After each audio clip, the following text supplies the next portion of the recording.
Hi folks, so I've been asked a few times to talk about the projections on the pommels of Indian swords, and I haven't made a video about this previously, essentially because I don't know exactly why they're there, how they evolved, and why they evolved in the forms that they did. Okay. However, there's a few things I can and am able to say about them. Firstly, there are certain types of Indian sword, usually with what we would describe as a broadsword blade, so a straight, usually double-edged, although not always, sometimes single-edged blade, that were used particularly in the 17th and 18th century, that have a very long projection. Rather than a little sort of spiky knob there, they actually have a long projection at the butt end, at the pommel end.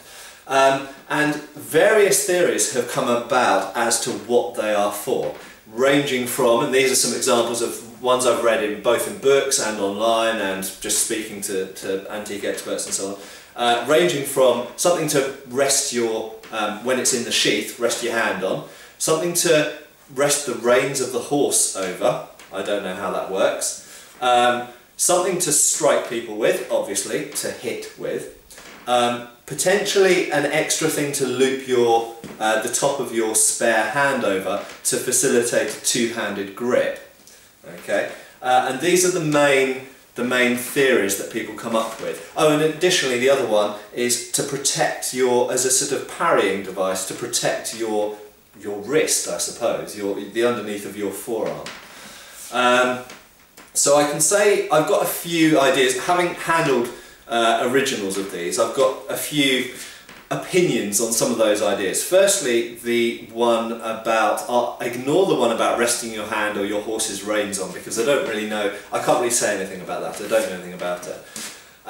In terms of an additional thing to hold, possibly. There are certainly pictures in Indo-Persian art from the 16th, 17th century mostly, I think, that do show them holding these types of swords. They appear to be holding them two-handed, even though they don't have a two-handed grip. They do have the disc pommel, so they're a normal hilted sword, and they appear to be applying their spare hand to the back end of the sword to give a two-handed strike. So it's possible that that's part of the reason. One of the reasons, or two reasons, why I think that's probably not the whole story, is that a lot of these projections, the long ones, are hollow and not really attached to the blade, okay? Because an Indian sword usually is basically glued onto the tang, and the tang of the sword usually only comes up to about this point. It doesn't go all the way through. That's not true of all Indian swords. Some Indian swords do go all the way through, and equally a fair number of Indian swords have a pin, like a rivet, going laterally through to further secure it. However, principally they're glued into the hilt.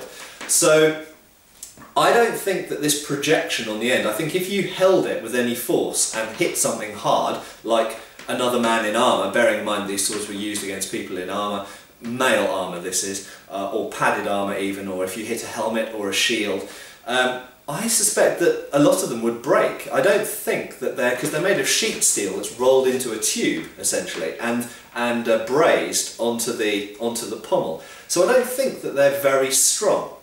For the same reason, I don't therefore think that they're parrying devices. This doesn't make an awful lot of sense to me, because if they were parrying devices, and I should point out that some stick fighting systems, for example shillelagh fighting apparently uses a projecting part below your hand to sometimes parry with. But I don't think that's the case with these weapons, because first of all they're not really substantial enough for that, but also then they're kind of not long enough or big enough to really be of significant use in that way. Okay, and then the other possible thing is to hit people with. Well, clearly, in most sword fighting systems where you're using passing footwork, and especially if there's armour involved or shields involved, there are techniques for hitting with the hilt of the sword, and usually this is hit at the face, okay? To stun the person or hurt them enough that you can then hit them with the edge or stab them with the point. But if these were specifically there to hit people, first of all they'd be pointed, and they almost never are. They usually have a little ball on the end. So if you were going to make something specifically for hitting people, I'm not saying that you can't hit people with it. Of course you can hit people with any part of the sword, or your fist, or your knee, or anything else.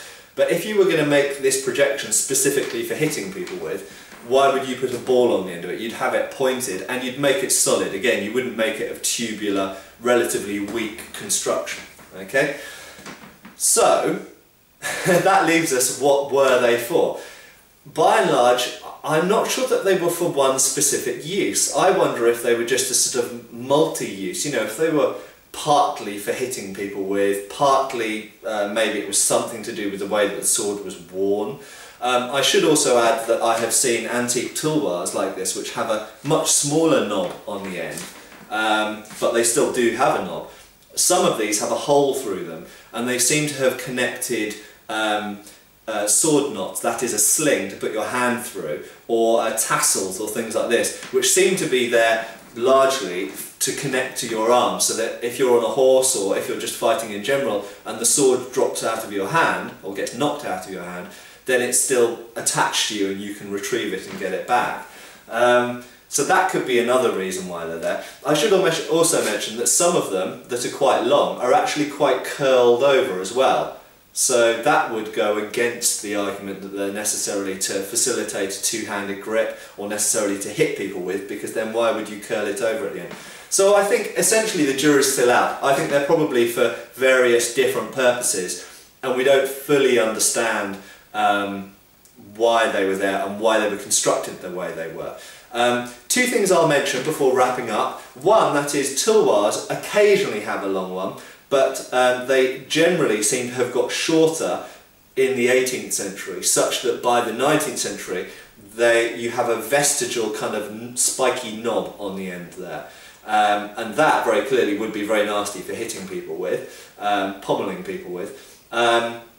And that seems to have been the last evolution of this projecting knob that Indian swords had on them in the earlier period. And the final thing I want to say is that whilst this can obviously be for hitting people with, another use I have seen very interestingly and convincingly used for it is actually hooking a person's shield or buckler out of the way. And from sword and buckler fighting myself, and from having lots of friends who do sword and buckler fighting, but also looking at videos of people doing Gatkara and Shastra Vidya and Kalaripiatu, I do know that obviously in India the buckler and the shield on the spare hand was predominantly used. They didn't usually fight with the sword alone. And clearly if you need to get a person's shield out of the way, and in close combat you're able to hook the top edge, or even, you know, side or bottom edge, of their buckler or shield out of the way, you can then get your sword blade, either point or edge, past their shield or buckler. So that's yet another possible use of a projection on the bottom of the sword. Whether that's the actual, got anything to do with the reason why it was originally added, again, I don't know. I would think if that was the reason why it was there, why not make it of a more substantial construction or more pointy? I don't know. So there we go, there's some thoughts about the projections on the pommels of Indian swords. By all means go and have a Google search for Indo-Persian sword in Google Images, and you'll find lots of examples of both long straight ones, long curved ones, long sort of curved, almost like a question mark shape, right the way down to ones like this that are essentially just a little spike. There we go, thank you.